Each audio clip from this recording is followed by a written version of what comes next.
Bonjour, je suis Marcus de Route of Change. Ce qui suit est une traduction vidéo par Audiodub approuvée par moi. Profitez-en.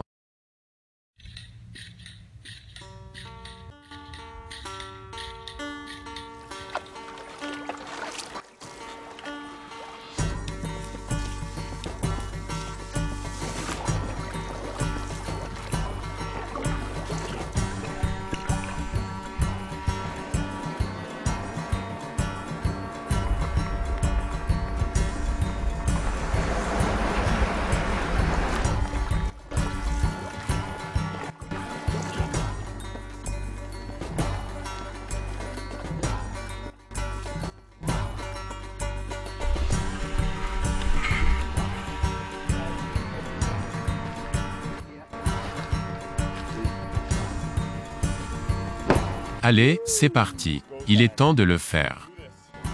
Oh, je suis un peu nerveux, si vous ne pouvez pas le dire. Je dois diriger l'Indo. Les vents se sont un peu calmés.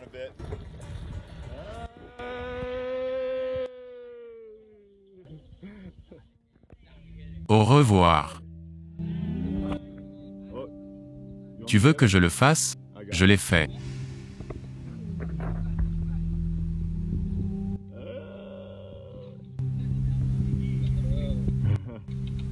Voir les noix de coco descendre.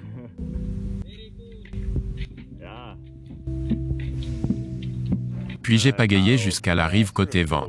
La matinée était plutôt humide car les vagues déferlaient sur le kayak. Et j'ai eu environ, je ne sais pas, peut-être 3 ou 4 heures de pagaie pour arriver ici.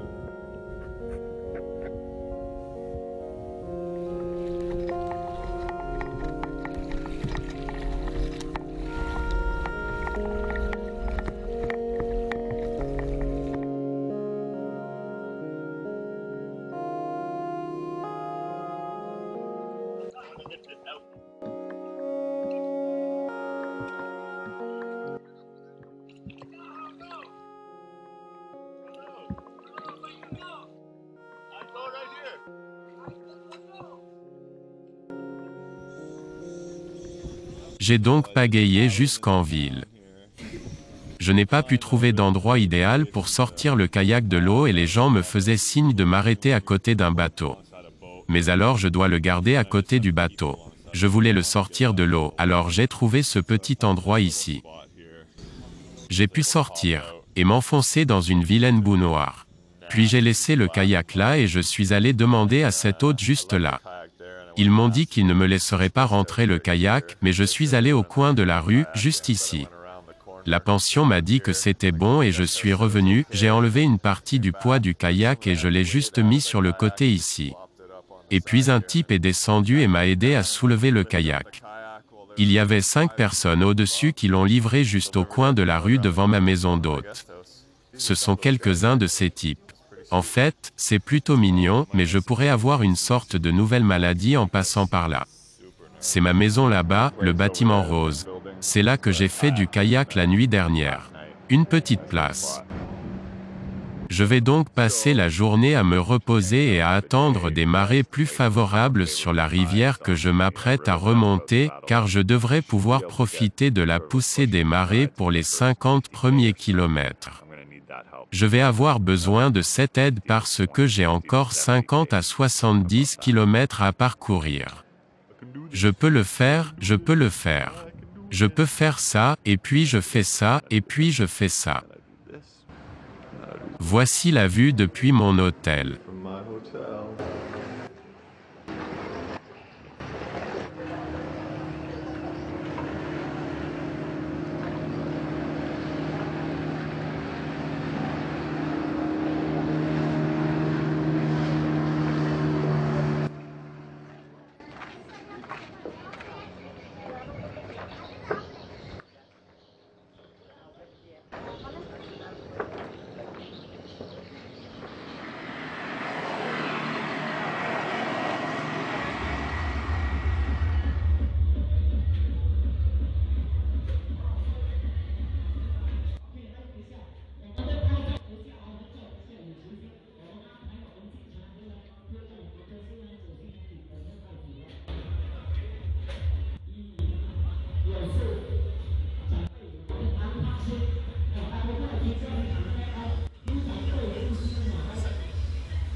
Oui, tout droit là-bas. D'accord, dans tous les cas.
D'accord. Les gens de Tanjung ont été super amicaux.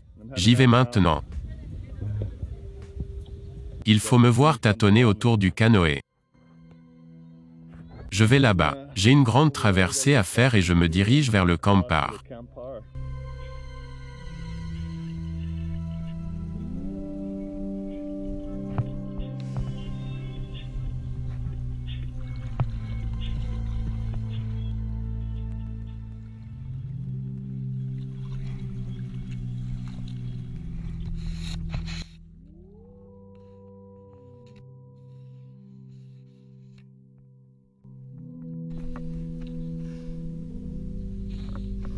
Il fait chaud.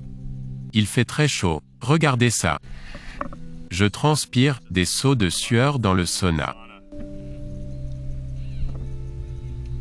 Probablement assez calme pour laisser cette question ouverte. Mais alors, mes jambes seront brûlées.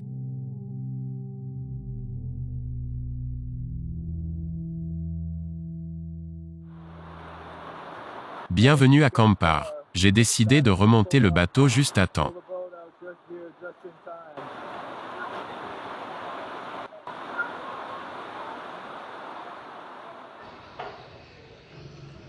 Ils m'ont aidé à sortir mon kayak de l'eau et m'ont montré un restaurant.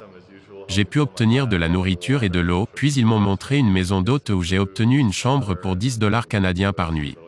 Une chambre assez simple, vous savez, avec des toilettes accroupies, un seau pour la douche, tout ce dont j'avais besoin. Il n'y a pas grand-chose en ville. Quelques petits magasins, un mécanicien, beaucoup de gens à moto qui se baladent. Et des mecs géniaux qui jouent au domino. Je vais peut-être aller jouer avec eux. Demain, je me rends dans la rivière Bono, infestée de crocodiles. Beaucoup de gens m'ont mis en garde contre cette vague, mais je suis presque sûr que ce n'est pas la saison des grandes vagues. C'est un raz de marée qui pousse dans la direction où je veux aller, ce qui est bien. J'ai donc juste le temps avec la bonne marée et je devrais recevoir une petite poussée de la marée. J'ai encore un long chemin à parcourir, environ 150 km. Alors, oui, faites attention aux crocodiles. Ils ne nageront probablement pas beaucoup. En gros, ils ont juste embrassé les berges de la rivière où le courant ne sera pas très fort quand il descendra. Bien que la marée montante, je veux être au milieu, probablement parce que c'est là que le courant sera plus fort. Ça devrait être une petite aventure. J'ai probablement une semaine de pagaie en amont devant moi. Peut-être moins, peut-être plus, selon la vitesse à laquelle les rivières coulent. Je n'ai pas encore pu obtenir de réponse à ce sujet. C'est un scénario un peu inconnu. Voir ce qui se passe. J'ai vu des bâtiments dans toute l'Asie du Sud-Est, juste des rectangles carrés, des bâtiments en béton avec des petits trous partout, et c'est généralement le son que vous entendez en ce moment. Ces petits oiseaux qui gazouillent en sortant. Jusqu'à présent, je pensais que c'était juste des lieux de stockage pour le riz ou une sorte de grain, ce qui est peut-être encore le cas. Mais j'avais presque envie de penser qu'il s'agissait de véritables lieux d'éclosion des œufs de pigeons ou quelque chose comme ça. Je ne sais vraiment pas. Si ce n'est pas ça, alors il y a certainement beaucoup de crottes d'oiseaux dans leur riz. Quelqu'un doit bien connaître la réponse à cette question. Des idées? Qu'en pensez-vous? Bien. Bon bateau. Parlez indonésien. Parlez en indonésien. Indonesian. Speak in Indonesian. Speaking no. Sampan. Jadi dia gini agak guna dah. Indonesia speaking. Tak tahu. Itu tempat bom dia. Malaysia good. Singapore good. Mereka tak tahu bahasa dia tak salah. Tahu kami. Cuma nak cakap Ajun gigi tak ada. Tak bisa tu. No yes, no yes. Saya hilang satunya. Apa lagi Pak Long gigi tak ada macam mana semua pun tidak. Dia cakap bahasa.